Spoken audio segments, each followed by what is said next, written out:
এই আসো আসো, এই ঘরে আসো না।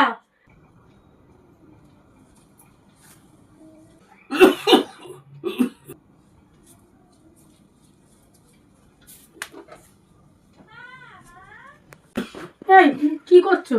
হ্যাঁ বলো। বলছি তুমি এগুলো দেখে কি করছো? এই একটু দেখছিলাম। ও, বলছি কি শোনো না, হ্যাঁ বলো। ওই যে বৌদিটা না, হ্যাঁ বলছি কি এটা সোনার হার হার বিক্রি করবে, সোনার হার বিক্রি করবে? তো কি করবো আমি? আমাকে কিনে দাও না। আমি কোথায় পাবো সোনার হারের পয়সা? আরে দাও না, ও বলছে কম পয়সায় বিক্রি করে দেবে।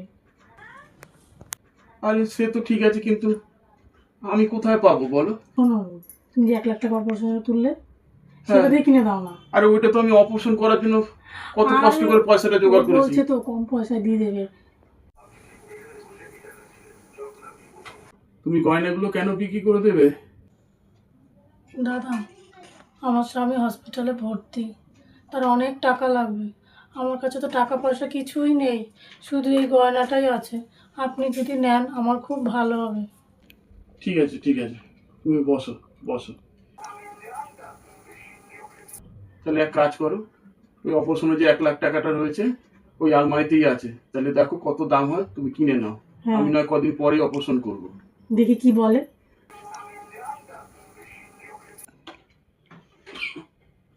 আচ্ছা। এই বাবা তুমি? বাহ, বাহ রে বাহ বাহ। আরে বাবা আসেন আসেন। ও, আসেন, আসো আসো, ঘরে আসো। আমার এইটুকুনিও দেখার ছিল, কেউ স্বামীকে বাঁচাবার জন্য নিজের গয়না বিক্রি করে দিচ্ছে, আর তুই স্বামীর অপারেশন হবে সেই অপারেশনের টাকা দিয়ে তুই সোনা কিনছিস? হ্যাঁ বাবা, আমার ভুল হয়ে গেছে। ছি ছি ছি ছি ছি। আমি ভাবতে অবাক লাগছে তুই আমার মেয়ে। ছি। বলছি বাবা। বাবা আসো না ঘরে, বসেন বসেন আসো আসেন। একটু বসো। না না না, তোর বাড়িতে আমি বসতে আসিনি, তোর বাড়িতে আমি বসবো না।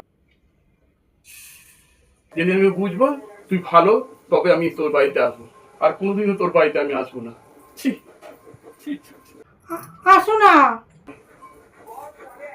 কি বাবাও চলে গেল, আমাকে উল্টো কি পাল্টা করবো বলো তো, আমার ক্ষমতাও নেই তাকে দৌড়ে গিয়ে ধরে নিয়ে আসবো।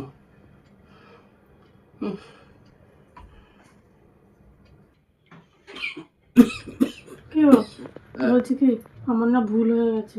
আমি ভেবেছিলাম কি কম পয়সায় গয়নাটা পাবো, ওই লোভেতে আমার। ঠিক আছে ঠিক শোনো আছে না, বলছি তোমার অপারেশনটাই আগে করিয়ে দেবো। ঠিক আছে।